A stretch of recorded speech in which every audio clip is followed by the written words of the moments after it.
Smackdown erupted with explosive energy this week, beginning with what was expected to be a competitive in-ring bout featuring Aleister Black squaring off against Kit Wilson of Pretty Deadly.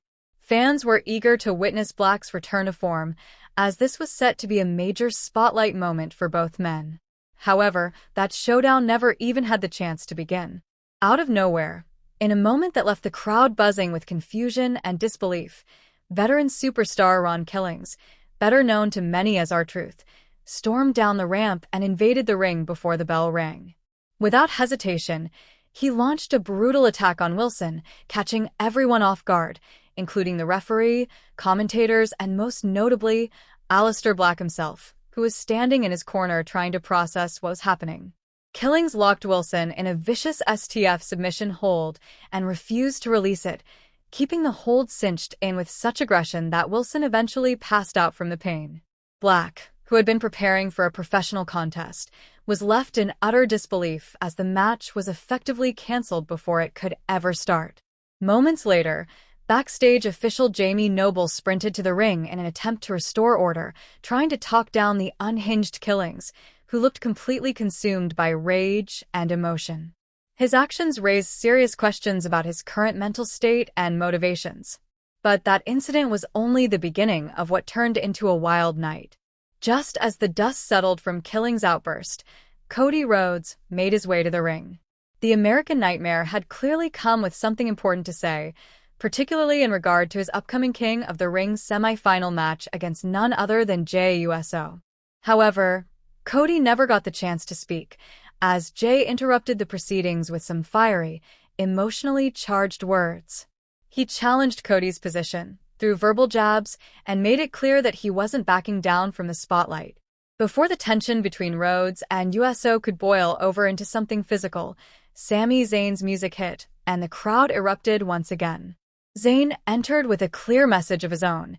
He wasn't about to let anyone forget that he, too, was still very much in the race to capture his first-ever world championship. With fire in his voice, Zayn expressed how personal this opportunity was for him, especially considering his history with former rival Gunther, who currently holds a top title. Then, adding yet another layer to the already star-studded moment, Randy Orton made his entrance. The Viper calmly walked down the ramp and made his intentions known. He wanted to win the tournament, and he believed he had what it took to do just that.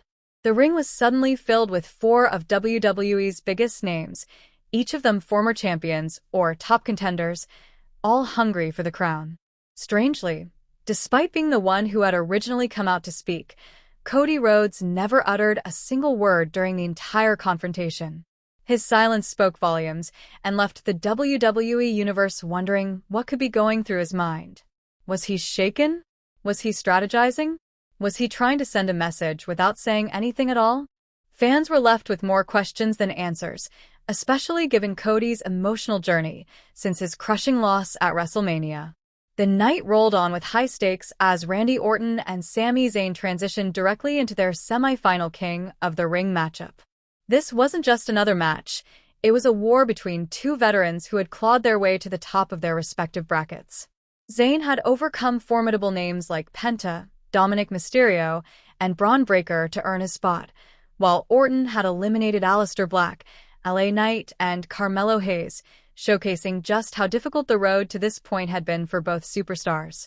From the opening bell, Orton used his decades of experience to dictate the pace of the match, cutting off Zayn's explosive offense and grounding him with methodical precision. But Zayn, as always, dug deep into his well of heart and resilience. He rallied with his signature offense, aggressive suplexes, high-impact strikes, and even a thunderous slam on the announce table. He gave everything he had, including his classic Blue Thunder Bomb, a move that always looks impressive but has rarely delivered him the win. That was the case again, as Orton narrowly escaped the pinfall. The momentum kept shifting, with both men desperate to hit their finishers. Zayn attempted the hell of a kick, which would have spelled victory, but Orton countered out of nowhere with a crushing RKO, snapping the match to an end in an instant. The crowd reacted with thunderous cheers, but not without a tinge of disappointment for Zayn, whose journey felt like it had been building to something more. Interestingly, WWE had once again teased the outcome of the match before it even happened.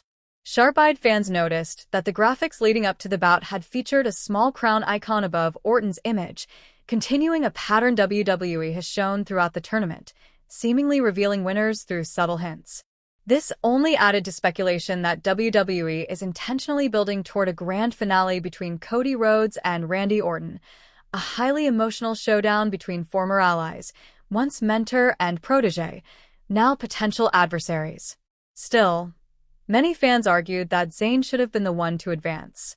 His underdog spirit, emotional promos, and growing confidence had positioned him as a favorite for many, especially with the prospect of a title shot against his old enemy Gunther. Furthermore, Zayn showed a new side during the match, more aggressive, even sneaky, going as far as to poke Orton in the eye. This hinted at the possibility that Karrion Kross's ongoing psychological warfare might be getting to Zayn, subtly altering his mindset and behavior. After the match, the Aleister Black and Ron Killings saga continued backstage. Black, understandably furious, confronted Killings and demanded to know why he kept interfering in his matches. Before Killings could respond, Damian Priest stepped in, urging Killings to direct his aggression at someone more fitting, John Cena. That led to a shocking match later in the evening between Killings and the 17-time world champion. Despite all odds, Killings scored a win, although it came by disqualification after Cena used the undisputed WWE Championship belt as a weapon. The confusion deepened during commentary, where Killings was referred to by his old name, Cesar Truth, causing fans to wonder if WWE had reverted to his past identity or if it was simply a slip-up. Either way, the confusion didn't end there. After the match, Cena unleashed a brutal beatdown on Killings. As the dust settled, the iconic notes of Cult of Personality echoed through the arena. CM Punk had arrived. But his heroic entrance was cut short when Cena low-blowed him and launched into a violent assault, capped off by an attitude adjustment through a table. Cena wasn't done.